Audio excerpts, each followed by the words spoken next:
அன்பு தமிழ் சொந்தங்களுக்கு வணக்கம். இந்த கடந்த கரூர் சம்பவத்தை பார்க்கும் பொழுது, இந்த ஒரு வாரமாக என்ன நடந்தது, என்ன நடந்திருக்கும், எப்படி பிளான் பண்ணியிருப்பாங்க, 27ஆம் தேதி பல விதமான பேட்டிகளும் செய்திகளும் மக்கள் மனக்குமுறல்களும் ஒரு வாரமாக நான் கவனிச்சுட்டு தான் இருந்தேன். என் மனசில் என்ன தோணுச்சுன்னா, இது இன்னொரு மகாபாரத போர், தேர்தல் போர் மாதிரி இருக்குதோன்னு தோணுது.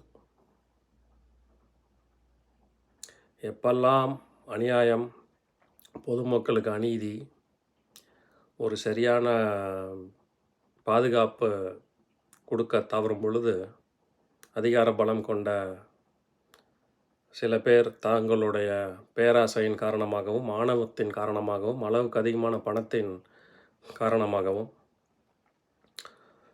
இந்த 10 ரூபா மந்திரி ஒரு துரியோதனனாக எந்திரிச்சு நிற்கிறாரோன்னு மனசுக்கு தோணுது எனக்கு. அவர் மூளையும் கெட்டு போய் அவர் கூட சுற்றி இருக்கிற பல பேர்த்தையும் கெடுத்து வச்சுருக்கிறார். ஆஃபீஸ் பேரர்ஸையும் கெடுத்து வச்சுக்கிறார்.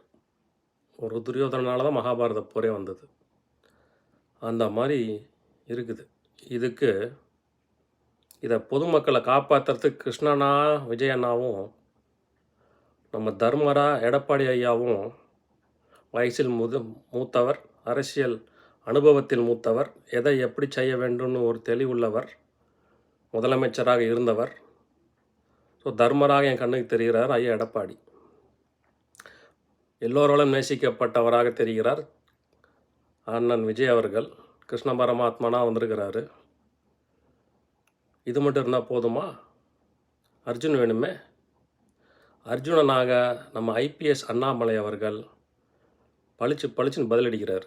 சட்ட நுணுக்கங்கள் தெரிந்தவர், கிரிமினல் ஆக்டிவிட்டி தெரிந்தவர், எதை எப்படி பிளான் பண்ணியிருப்பாங்க, யார் எதை எப்படி செஞ்சுருப்பாங்க, யார் எப்படி நகர்த்தியிருப்பாங்க. ஸோ அர்ஜுனனாக என் கண்ணுக்கு தெரிகிறார். இப்போதைக்கு இந்த 3 பேர் தான் தமிழ்நாட்டில்.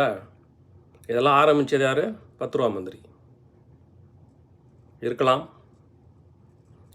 சட்டம் தன் கடமை செய்யட்டும், பார்ப்போம் எது எப்படி வருதுன்னு. நேர்மையாக அன்பு உள்ளம் கொண்ட சொந்தங்களே, பத்திரமா இருங்க.